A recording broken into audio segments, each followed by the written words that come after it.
Abramos a palavra de Deus no Evangelho de Marcos, capítulo 11, do verso 1 ao verso 11. Nós vamos ler aquilo que acabamos de cantar. Marcos, capítulo 11, do verso 1 até o verso número 11.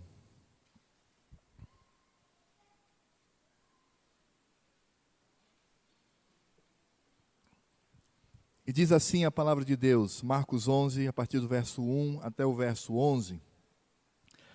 Quando se aproximavam de Jerusalém, de Betfagé e Betânia, junto ao Monte das Oliveiras, enviou Jesus 2 dos seus discípulos e disse-lhes: Ide à aldeia que aí está diante de vós. E logo ao entrar achareis preso um jumentinho, o qual ainda ninguém montou. Desprendei-o e trazei-o. Se alguém vos perguntar, por que fazeis isso? Respondei, o Senhor precisa dele e logo o mandará de volta para aqui. Então foram e acharam o jumentinho preso junto ao portão, do lado de fora, na rua, e o desprenderam. Alguns dos que ali estavam reclamaram: Que fazeis soltando o jumentinho? Eles, porém, responderam conforme as instruções de Jesus, então os deixaram ir. Levaram o jumentinho sobre o qual puseram as suas vestes, e Jesus o montou. E muitos estendiam as suas vestes no caminho, e outros ramos que haviam cortado dos campos. Tanto os que iam diante dele, como os que vinham depois, clamavam: Hosana, bendito o que vem em nome do Senhor. Bendito o reino que vem, o reino de Davi, nosso pai. Hosana nas maiores alturas. E quando entrou em Jerusalém no templo, tendo observado tudo, como fosse já tarde, saiu para Betânia com os 12. Meus irmãos, nós estamos no que poderíamos chamar de o último ciclo da vida de Cristo, segundo a estrutura do Evangelho de Marcos. O Evangelho de Marcos, ele mostra aqui o que nós poderíamos chamar de a reta final, quando o corredor ele dá a última volta e ele entra na reta, dando tudo de si para alcançar a vitória. Nós poderíamos comparar isso ao ministério do Senhor Jesus. Ele está agora entrando em Jerusalém e ele sabe, como já havia anunciado, de que ali ele morreria na cruz do Calvário pelos eleitos do Senhor. Então nós temos aqui aquilo que poderíamos chamar de a última etapa. E nós vamos perceber que, nesse momento, existe um evento público, um evento em que testemunhas, eles percebem não só a presença do Senhor, mas o que nós poderíamos chamar de uma publicação, ou algo que se torna público. Cristo, ele torna público o seu terceiro e último ministério, que é o ministério de rei. Nós sabemos que Jesus veio a essa terra e ele aqui entre nós, ele era sacerdote, profeta e rei, como ainda continua sendo. Ele é aquele que expia o nosso pecado, ele é aquele que nos fala por meio da palavra e ele é aquele que reina sobre nós. E nós vamos nos lembrar que lá no início do seu ministério, aquilo que nós chamamos de batismo de João, ele então ali, ele é não consagrado, porque ele não tinha pecado, ele era o próprio Deus, mas ali publicamente ele se submete a um ritual, onde ele recebe um banho público, e depois então o Espírito Santo desce sobre ele, e tinha a aparência de uma ave, e aí se ouve a voz de Deus no céu: Este é o meu Filho amado, em quem me comprazo. Então nós temos a voz de Deus Pai, Cristo, o Filho em silêncio, Deus Pai falando, e ali credenciando o ministério sacerdotal de Cristo. Isso é o batismo de João. Como nós já aprendemos, o batismo de João não era o batismo cristão. Cristo não se batizou para dar exemplo para que os depois viessem após a sua caminhada, até porque seria uma certa incongruência. Como é que Jesus iria receber o batismo que nós recebemos, que é o batismo que aponta para a remissão de pecados? Não, nada disso. Está claro ali, podemos perceber a estrutura da vida de Cristo, que ali no batismo de João, ele estava sendo consagrado sacerdote. Quando o mesmo acontece com o seu ministério profético, isso vai ocorrer na transfiguração. Então Jesus, ele transfigura-se, ele fica com uma imagem resplandecente e ele é ladeado por Moisés e Elias, representando a lei e os profetas, portanto as Escrituras. E aí há testemunhas, porque os discípulos estão ali, e mais uma vez o filho se cala e Deus então fala do céu: este é o meu filho amado, e aí ele diz: a ele ouvi. Como sacerdote, nele me comprazo. Como profeta, a ele ouvi. E o terceiro ministério que falta, obviamente, é um ministério real. E nós temos aqui, então, esta mesma manifestação. Marcos, ele é muito econômico nas suas palavras, até por conta do seu objetivo. Mas nós vamos perceber que João, e nós louvamos a Deus por isto, no Evangelho de João nós vamos perceber um detalhe que é extremamente importante. Quando João, no seu evangelho, ele narra sobre a entrada triunfal de Jesus, como é conhecido o evento, lá no capítulo 12, de 23 a 29, ele diz assim: Jesus acabara de entrar, ainda estava naquele ambiente, ou naquele clima real, e aí diz a palavra de Deus lá no evangelho de João: respondeu-lhe Jesus: é chegada a hora de ser glorificado o Filho do Homem. Veja que a linguagem é uma linguagem monárquica, é uma linguagem real. Ele diz: é chegada a hora de ser glorificado o Filho do Homem. Em verdade vos digo, se o grão de trigo caindo na terra não morrer, fica ele só, mas se morrer, produz muito fruto. Quem ama a sua vida, perde-a, mas aquele que odeia a sua vida neste mundo, preservá-la-á para a vida eterna. Se alguém me serve, siga-me, e onde eu estou, ali estará também o meu servo. E se alguém me servir, o Pai o honrará. Veja a linguagem. Então, aqui em João, isso é importante para a nossa compreensão do texto de Marcos, o Senhor Jesus está associando essa glorificação com a sua morte. E aí nós temos de fato um paradoxo. Alguém que é glorificado como rei, mas que está indo para morrer. E aí então o Senhor, ele continua dizendo lá no Evangelho de João, prestem atenção: agora está angustiada a minha alma, e que direi eu? Pai, salva-me desta hora? Mas precisamente com esse propósito vim para esta hora. Pai, glorifica o teu nome. Então Jesus agora, ele ora ao Pai e fala sobre a glorificação. Veja só o que João diz: então veio uma voz do céu. Pela terceira vez, Deus Pai fala, Cristo se cala, e Deus Pai fala, e aqui nós temos a comprovação do ministério real. A mesma coisa como aconteceu no ministério sacerdotal, o Pai falou, tinha prazer no Filho. A mesma coisa acontece no ministério profético, Deus diz, Deus Pai, ouçam o meu Filho. Agora está se falando sobre glorificação, porque é ministério real, e mais uma vez o Pai, ele fala do céu. Então diz aqui João: então veio uma voz do céu, eu já o glorifiquei e ainda o glorificarei. A multidão, pois, que ali estava, tendo ouvido a voz, dizia ter havido um trovão. Outros diziam, foi um anjo que lhe falou. Então, esse ministério que Marcos oculta aqui, ele traz então esse ambiente onde o terceiro e último ministério de Jesus sobre essa terra, ele é corroborado, ele é apresentado pelo Pai.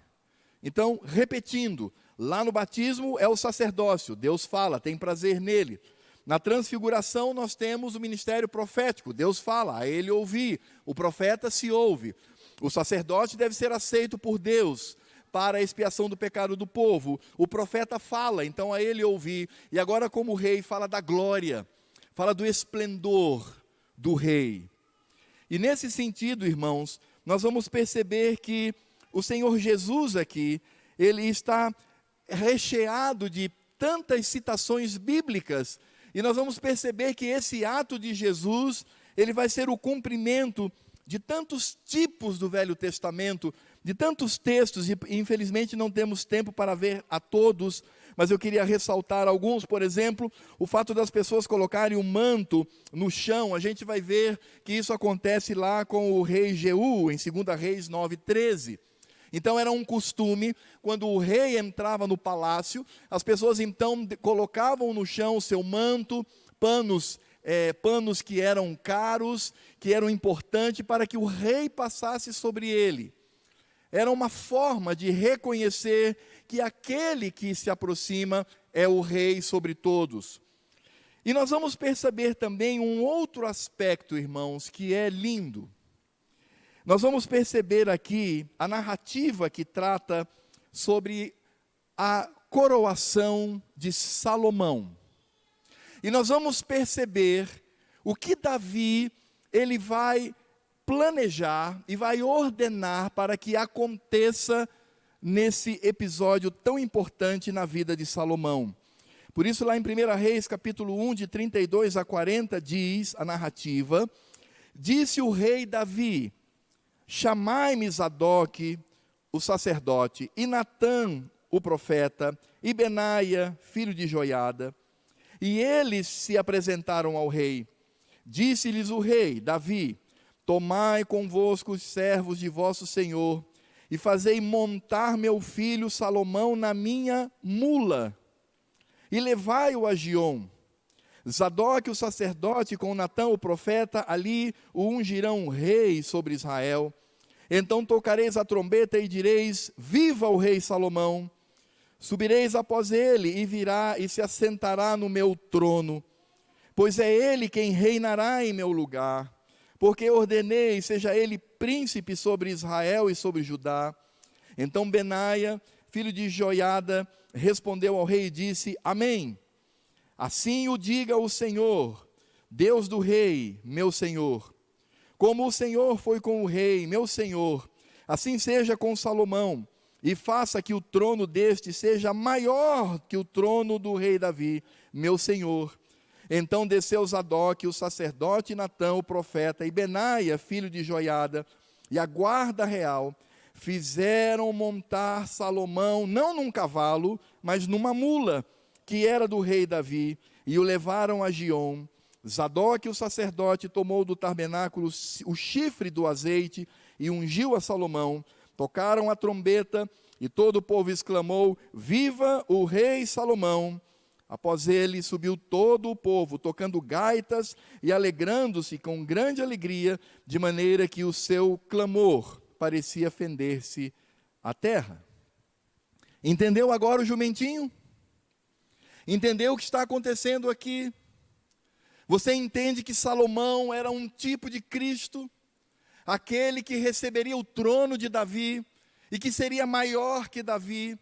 Ali, de fato, a Escritura não está focando em Salomão, porque foi homem, ele errou, pecou, cometeu abusos. No final da sua vida, cometeu erros gravíssimos como rei. Ali, na verdade, nós temos o tipo de Cristo que subiria não num cavalo, mas num animalzinho. E ele então entraria e seria aclamado como rei. E é interessante, irmãos, porque quando olhamos para esta cena, nós vamos ver que Salomão, ele sobe no animalzinho, ele tem o povo todo que o acompanha, ele é ungido rei, recebe a coroa e senta no trono. Da mesma forma o Senhor Jesus. Mas há algo a se ressaltar aqui. É que a cruz era de espinhos. O manto era um pano roto trazido pelos soldados romanos como forma jocosa de humilhar ao Senhor. O cetro era um porrete com o qual batiam na cabeça de Cristo. E o trono era a sedécula. Sedécula é um nome técnico para um banquinho que toda a cruz trazia. Todos os crucificados, eles sentavam num banquinho. Ele não ficava pendurado diretamente pelos cravos, mas era colocado um banco onde ele se sentava, e ali ele era pregado, e ele sofria então todas as agruras e toda a vergonha da crucificação. O trono de Cristo nesse instante não foi o trono da glória, mas foi a cruz da vergonha, porque ele morreu em nosso lugar. Por isso esse momento é um momento tão rico, com tantas profecias. E nós percebemos que o Senhor Jesus, ele está indo para Jerusalém numa caravana de galileus.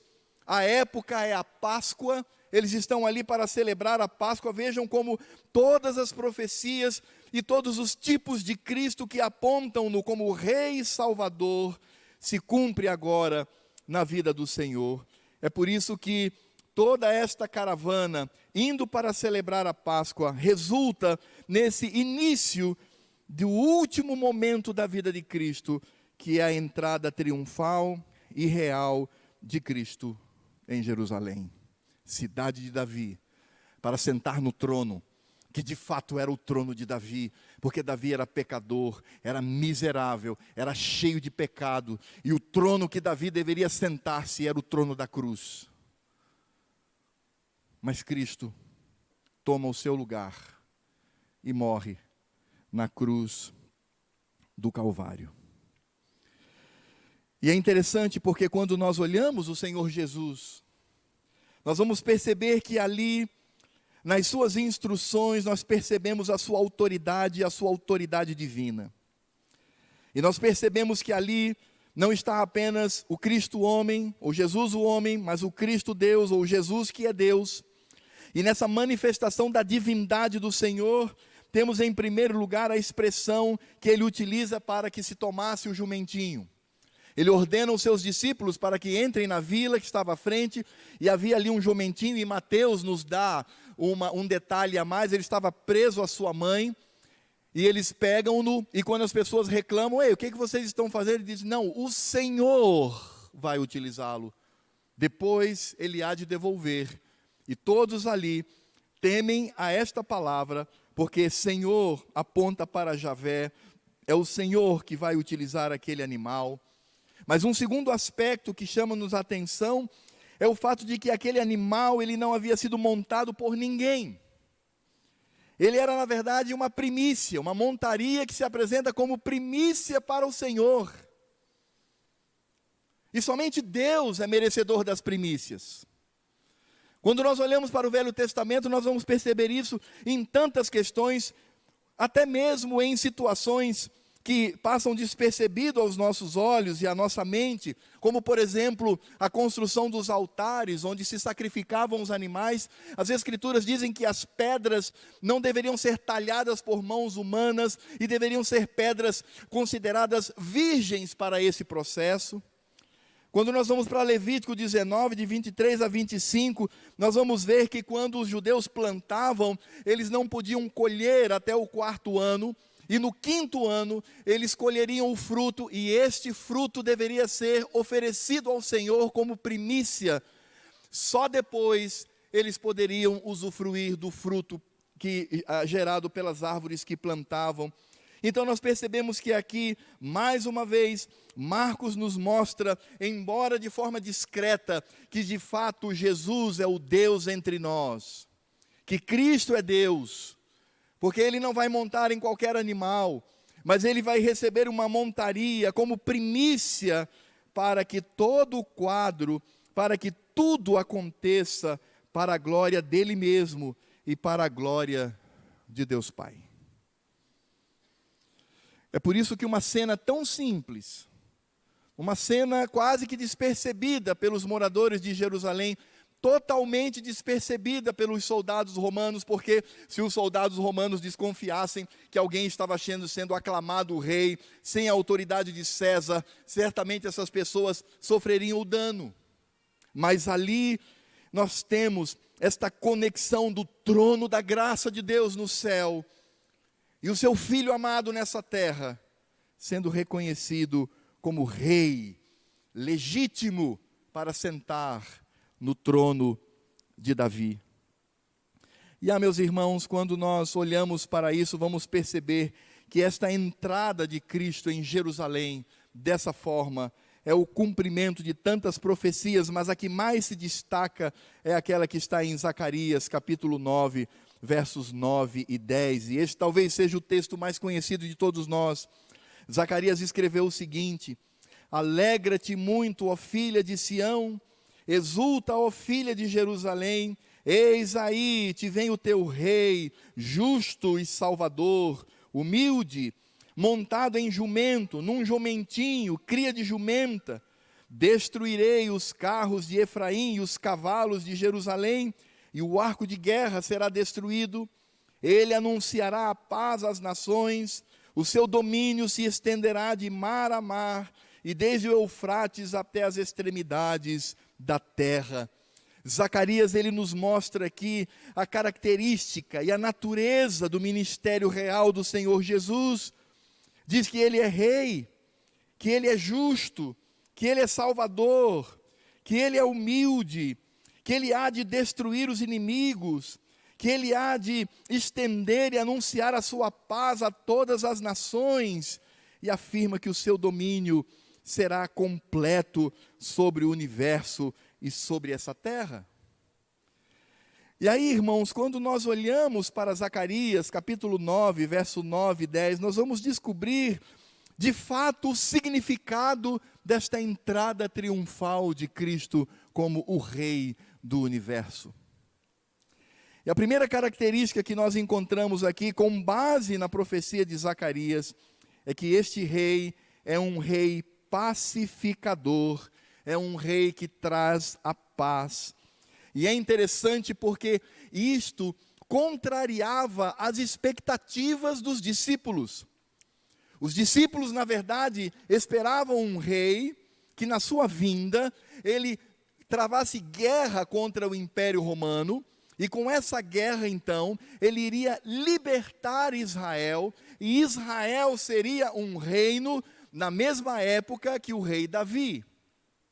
Um reino livre, um reino que poderia vivenciar a pujança do poder bélico, de um exército forte e de um povo que estava sendo dirigido por um rei justo. E eles achavam que Jesus era aquele que viria para fazê-lo. É interessante pensar que na época do Senhor Jesus existiam vários partidos que lutavam por essa liberdade, e talvez o mais extremado eram os chamados de zelotes, quando eles eram como que guerrilheiros que matavam e tocavam o terror para fazer com que Israel se visse livre. E as pessoas então olhavam para Jesus, vendo o poder de Jesus. Quem é Jesus? É um homem que ressuscita uma pessoa morta já depois do 4º dia.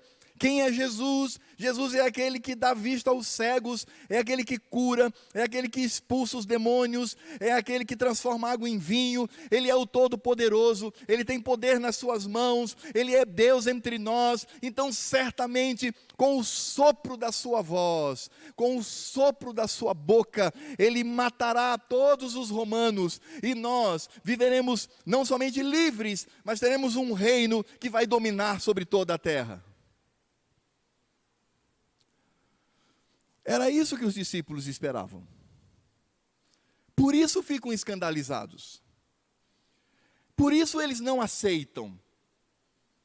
Porque de fato, quando olhamos para essa expectativa, nós vamos ver que o Senhor Jesus, ele entra como um rei, apresentando-se como o rei legítimo, o único legítimo, mas ele entra com o símbolo da paz. E que símbolo da paz é este? Se olharmos para a oração de Débora em Juízes, capítulo 5, verso 10, quando ela fala que os juízes da paz, eles se assentam em jumentas brancas e desfilam pela cidade, nós vamos perceber que o jumento, ele não era um animal desprezado como hoje é entre nós, mas ele era um animal que simbolizava a paz, a tranquilidade, porque os cavalos eram utilizados na guerra, mas a mula era um animal prestigiado, e era um animal que se utilizava em tempo de paz.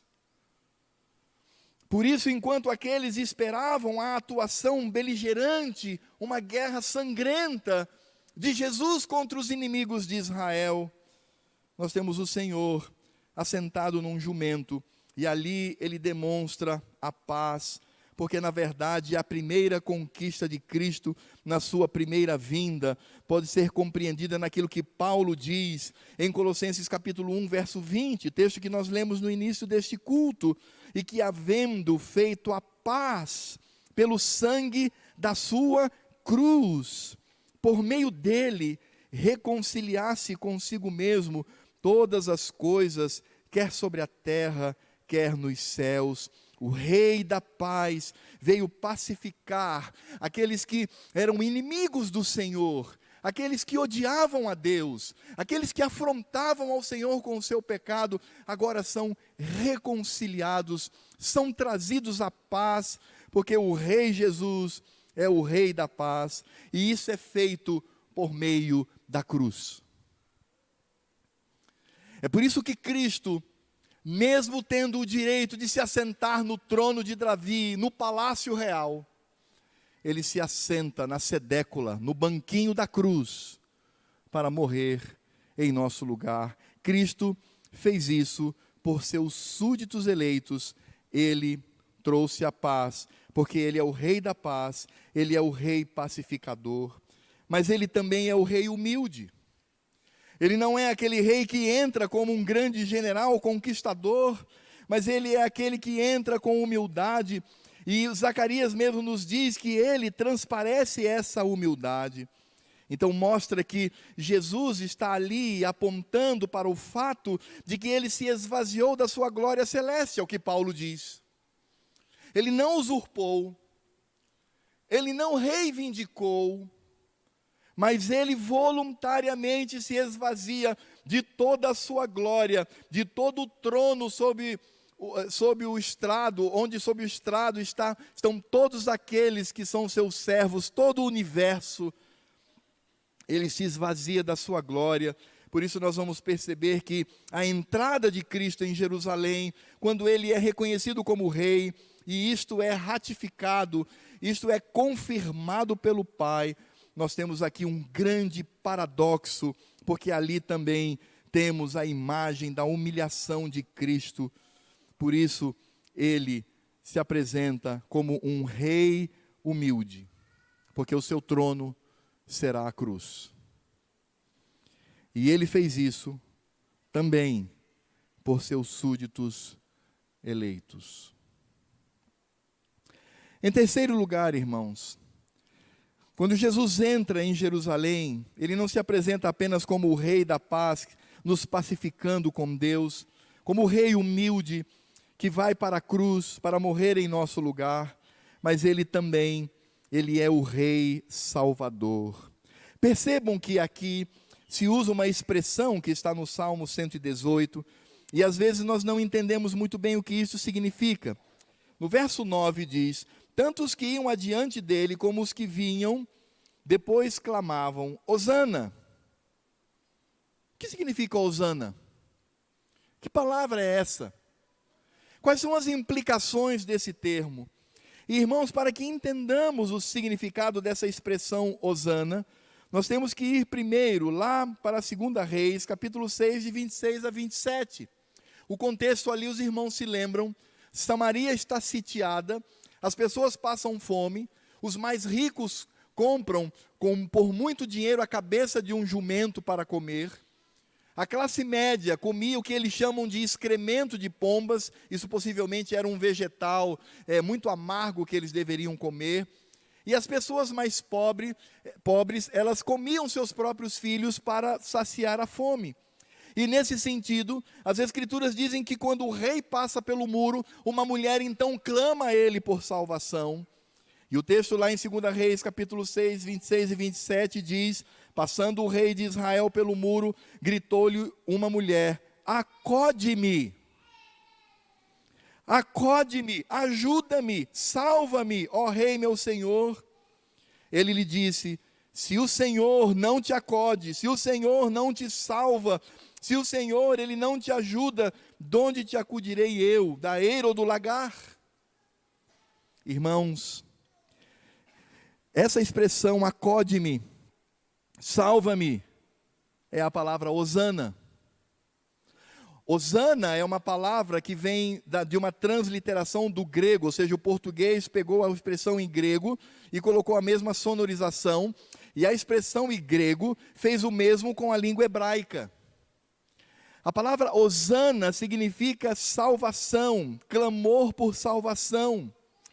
É por isso que quando nós olhamos aqui a expressão no verso 9, diz: Hosana, bendito o que vem em nome do Senhor. Nós temos aqui uma citação direta do Salmo 118. Mas sabe como está o Salmo 118 lá no Velho Testamento? Diz assim: ó, salva-nos, Senhor, nós te pedimos, ó Senhor, concede-nos prosperidade, bendito o que vem em nome do Senhor, a vós outros da casa do Senhor, nós vos abençoamos.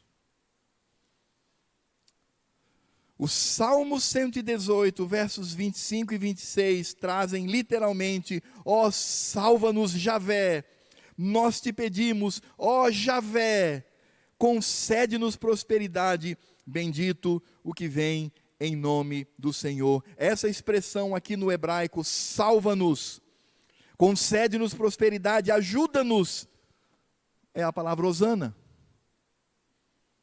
E vejam que no Salmo 118, eles estão clamando para Javé, e aqui, de forma clara, obviamente como uma revelação do Espírito Santo, eles aplicam direto ao Senhor Jesus. Por isso, quando eles dizem hosana, bendito o que vem em nome do Senhor, bendito o reino que vem, o reino de Davi, nosso Pai, hosana nas maiores alturas, o que eles estão dizendo é: salva-nos, ajuda-nos, desde as alturas.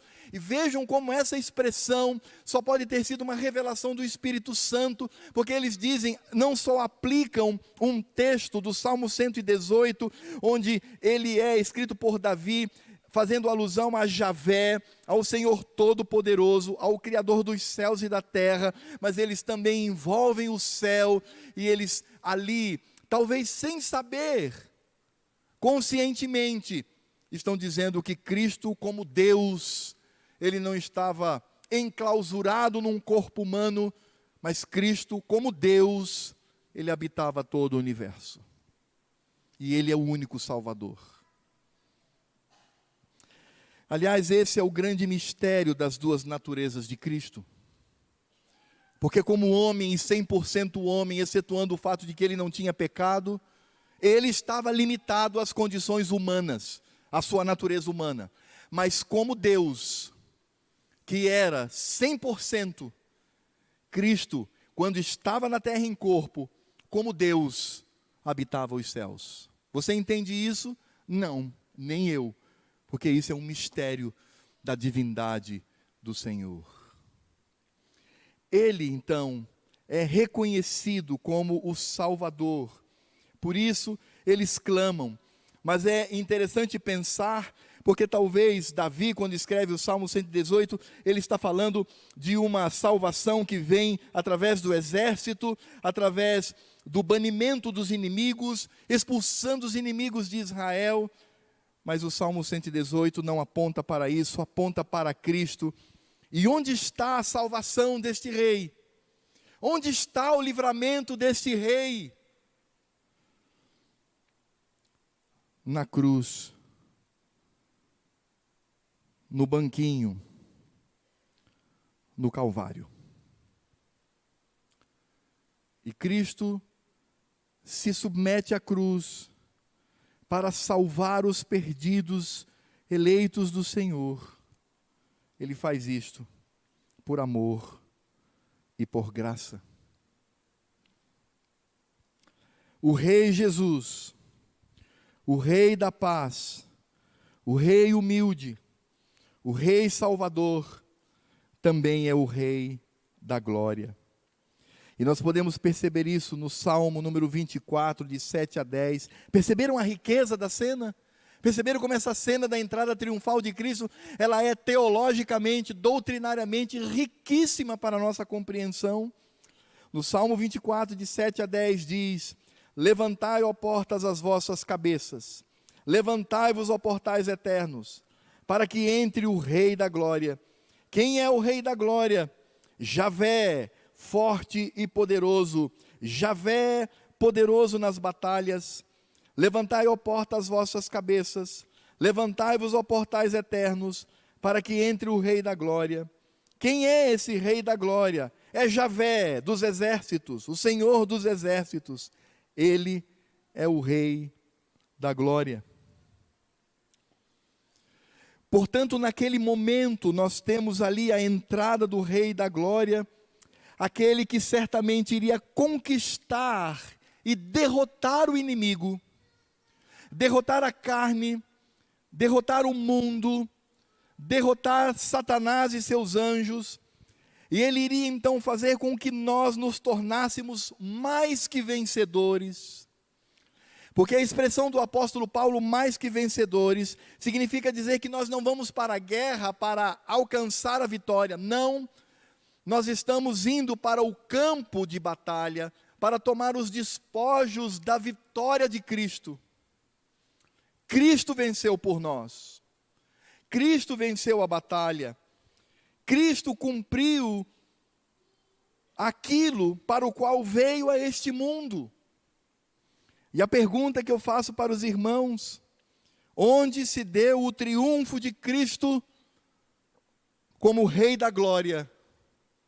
A resposta é simples: o triunfo de Cristo foi alcançado na cruz. E ele fez isto por causa dos seus súditos eleitos, por amor, por graça e por misericórdia. Que paradoxo lindo nós encontramos aqui. Um paradoxo que nos envergonha. Um paradoxo que nos constrange. Um paradoxo que nos faz corar de vergonha. Mas também um paradoxo que enche o nosso coração de alegria, enche o nosso coração de júbilo, porque Cristo era o Rei da paz e Ele alcançou isto na cruz. Cristo é o Rei humilde, e a humildade estava no fato dele ir para a cruz. Ele é o Rei Salvador, e Ele nos salva na cruz. E Ele é o Rei da glória, o Rei conquistador, e Ele conquista isto na cruz. As profecias e as tipologias de Cristo no Velho Testamento, apontando para este momento, é por isto que agora sim volto a dizer, como eu disse no início, a importância do que João fala no capítulo 12, daí entendermos a palavra do Senhor Jesus, que eu repito aqui. Respondeu-lhe Jesus em João 12, 23 a 29, é chegada a hora de ser glorificado o Filho do Homem. Em verdade vos digo, se o grão de trigo caindo na terra não morrer, fica ele só, mas se morrer, produz muito fruto. Quem ama a sua vida, perde-a, mas aquele que odeia a sua vida neste mundo, preservá-la-á para a vida eterna. Se alguém me serve, siga-me, e onde eu estou, ali estará também o meu servo. E se alguém me servir, o Pai o honrará. Agora está angustiada a minha alma, e que direi eu? Salva-me desta hora. Mas precisamente com este propósito vim para esta hora. Pai, glorifica o teu nome. Então veio uma voz do céu: eu já o glorifiquei, meu filho, e ainda o glorificarei. E a multidão, pois, que estava ali, tendo ouvido a voz, dizia ter havido um trovão. Outros diziam, foi um anjo que falou. Agora você entende isto? Entende como a realeza de Cristo na sua primeira vinda está intimamente ligada à cruz, porque este rei que entra de maneira triunfal e que vai realizar agora atos ligados ao templo, onde eram sacrificados os animais, este Senhor da glória, este Rei todo-poderoso, ele se humilha. E para onde ele está indo? Para o trono do palácio? Não. Para a cruz da vergonha. E sabe por que Cristo fez isto? Porque Ele amou você. Porque Ele escolheu te amar. Ele escolheu tomar o seu lugar e morrer naquela cruz, mesmo sendo o Rei do universo. O Rei do universo morre por vermes cheios de pecado, mas que são alvo do seu amor. E estes vermes são transformados em súditos, em vencedores, são transformados naqueles que irão para a glória morar e reinar com este Rei. Aliás, nós já reinamos com Ele. Nessa terra, reinamos com Cristo, porque somos o seu povo. E isto só é possível para pessoas da minha laia e da sua laia reinarem com o Rei do universo, porque Ele foi para a cruz, porque escolheu te amar, escolheu me amar. E quais são as aplicações que poderíamos trazer?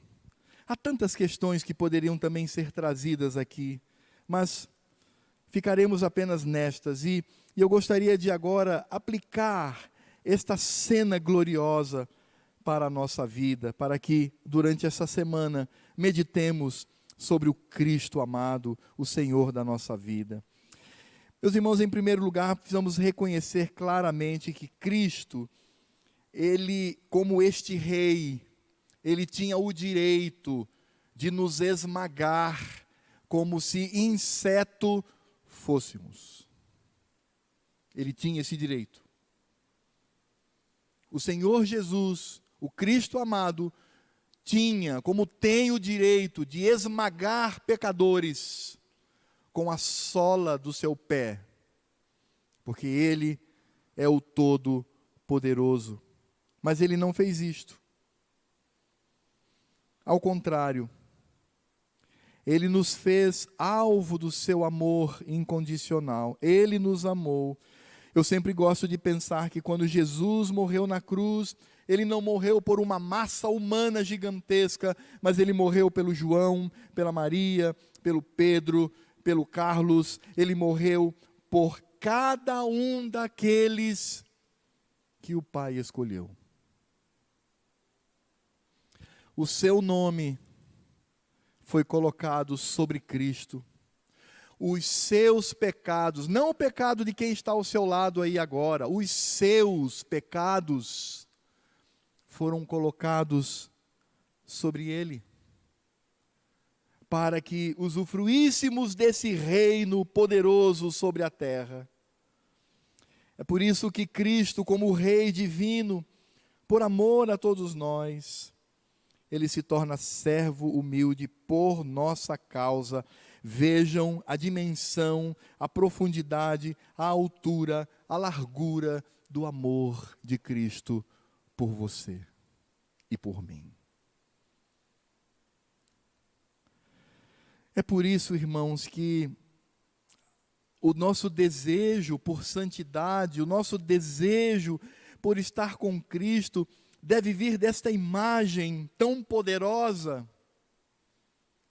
Não devemos olhar os mandamentos do Senhor como um peso. Eu gostaria tanto de estar no mundo, mas enfim, para escapar do inferno ou coisa parecida, sou obrigado a viver essa vida meio chata, meio amarelada, meio sem sentido, enquanto as pessoas lá no mundo estão se divertindo, consumindo, vivendo uma vida cheia de emoções. Eu estou aqui vivenciando tantas regrinhas.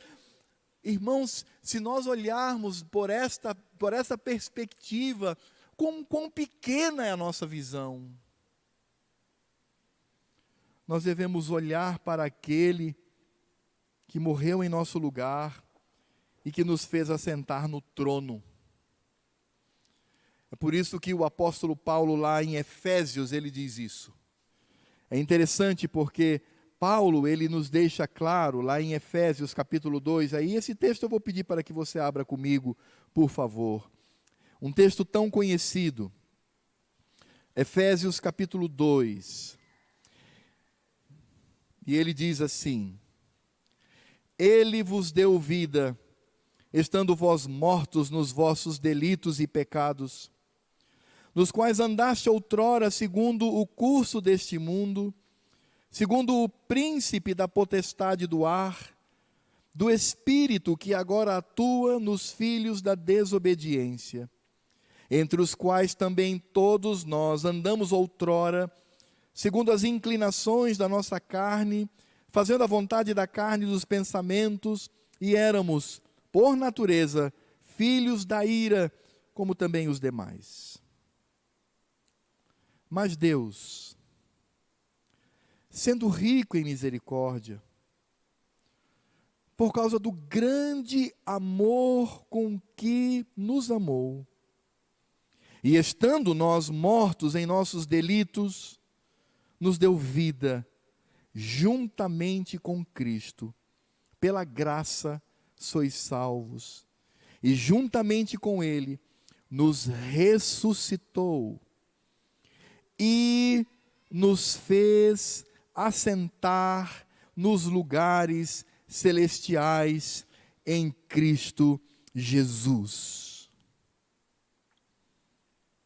O Senhor nos tirou do lodaçal de pecados e nos assentou no trono do Filho da sua glória, para mostrar nos séculos vindouros a suprema riqueza da sua graça e bondade para conosco em Cristo Jesus, porque pela graça sois salvos mediante a fé, e nem essa fé vem de vós, é dom de Deus, não de obras para que ninguém se glorie, pois somos feitura, e a palavra aqui no original é literalmente poema, uma poesia. Somos um poema escrito por Deus em Cristo Jesus. Somos, pois, feitura dele, criados em Cristo Jesus para as boas obras, que significa santificação, que significa piedade, que significa auxiliar o próximo, que significa manifestar o fruto do próprio Espírito de Cristo, aos quais Deus de antemão preparou para que andássemos nelas. Não é um privilégio isso? Não é um privilégio você saber que está assentado com Cristo no trono hoje? Isso não é um privilégio? Você imagina se o homem mais poderoso do mundo o convidasse e dissesse: sente-se aqui ao meu lado, vamos reinar juntos. Qual seria a sua sensação? Bem, a minha seria muito clara. Bem, primeiro, eu não mereço isso. Segundo, eu não tenho condições nenhuma para isto. Mas foi exatamente o que Cristo fez conosco, cumprindo a vontade do Pai.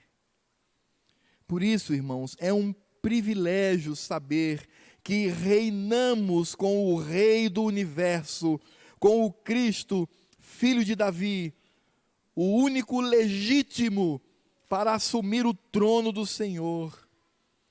E Ele, que nos fez seus servos, súditos, mas também seus amigos, Ele nos dá este privilégio. Por isso, irmãos, devemos seguir ao nosso Rei, que é Cristo. Por isso devemos ser humildes, servos do Senhor, a exemplo do Rei do Universo, que lavou os pés aos discípulos e se submeteu a todas as agruras, todas as humilhações, toda a dor que a carne humana pode suportar.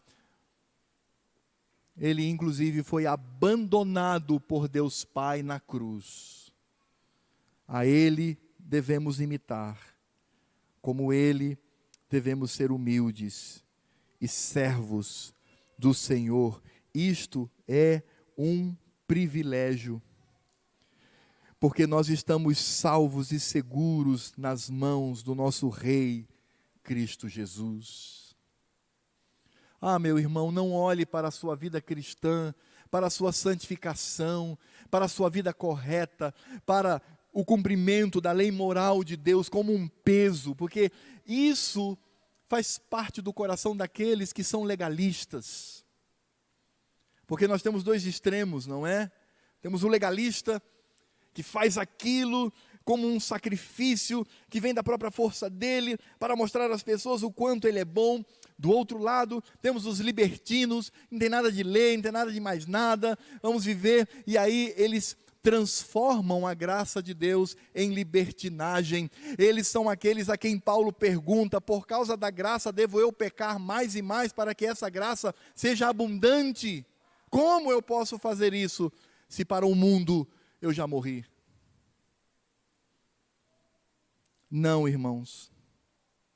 Nós devemos seguir a Cristo e servir a Cristo. E servindo a Cristo, servimos ao Pai com alegria no coração. Por esta obra do Rei do Universo. E que façamos destas palavras o nosso cântico. Hosana, bendito o que vem em nome do Senhor.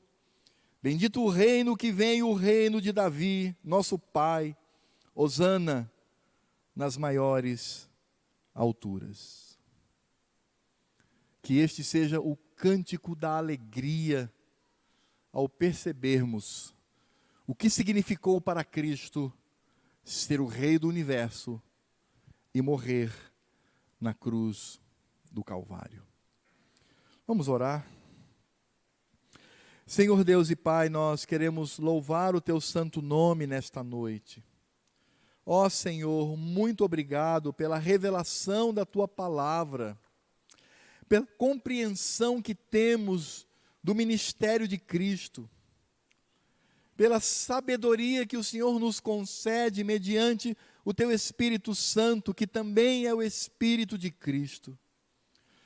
Ó Senhor, não permita que ao olharmos para o mundo e a sua oferta, ou olharmos para a força da nossa carne, ou olhar para as artimanhas do inimigo, venhamos a desonrar esta obra gloriosa da cruz.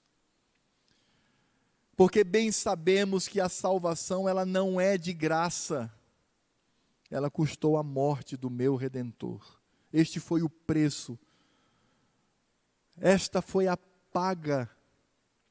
O Deus Todo-Poderoso, Deus Filho, por meio de quem todas as coisas foram criadas, se esvazia da sua glória e se torna uma pessoa, um homem, sujeito a todas as mazelas que um homem enfrenta, excetuando o pecado, para morrer na cruz. E a entrada triunfal deste Rei do Universo, que cumpre as profecias e as tipologias do Velho Testamento, mostram que o caminho não era para o palácio, mas o caminho era para a cruz, para que nós, cujo caminho era para a cruz, se torne o caminho do palácio. Ó Senhor, dá-nos esta visão, e que saiamos daqui com o coração cheio de gratidão por Cristo, que o amemos profundamente, que não seja um peso, ó Senhor, cumprir a sua vontade, que não seja um peso, Senhor, vir para o culto e cultuá-lo, que não seja um peso cantar louvores ao Senhor, que não seja peso ouvir a Tua palavra para sermos quebrantados e também edificados na palavra de Cristo. Ó Senhor, que o nosso coração esteja centrado na alegria indizível e cheia de glória, e esta alegria só é possível porque o Rei da Glória me resgatou da maneira como já conhecemos. Ó Senhor, que saiamos daqui cheios, mais cheios de amor por Cristo, que saiamos daqui convictos de que reinaremos com Ele, não apenas agora, mas por toda a eternidade. E mesmo, ó meu Senhor, quando o mundo vier contra nós, por causa da nossa fé, por causa do fato de sermos súditos do Rei do Universo, que nos alegremos para sermos coparticipantes dos sofrimentos do nosso Rei. Não para a salvação, mas pelo privilégio de vivenciar que o mundo jaz no maligno, mas nós estamos no trono com Cristo Jesus. E agora, que a graça deste mesmo Cristo a quem amamos, que o amor, o grande amor de Deus Pai, que as consolações e toda a obra do Espírito Santo estejam sobre a nossa vida e sobre a vida de todos os súditos que reinam com Cristo espalhados por esta terra, desde as grandes catedrais até os cultos que são realizados em cavernas, que todos que se reuniram, não na segunda, terça, quinta ou qualquer outro dia, mas hoje, no domingo, o dia do Senhor, se reuniram para glorificar e exaltar o Rei da Glória. Por isso nós pedimos, ó Rei, volta, ó Rei, retorna, leva-nos para a eternidade, leva-nos para Ti, Maranata, vem Senhor Jesus, esse é o nosso desejo. Amém.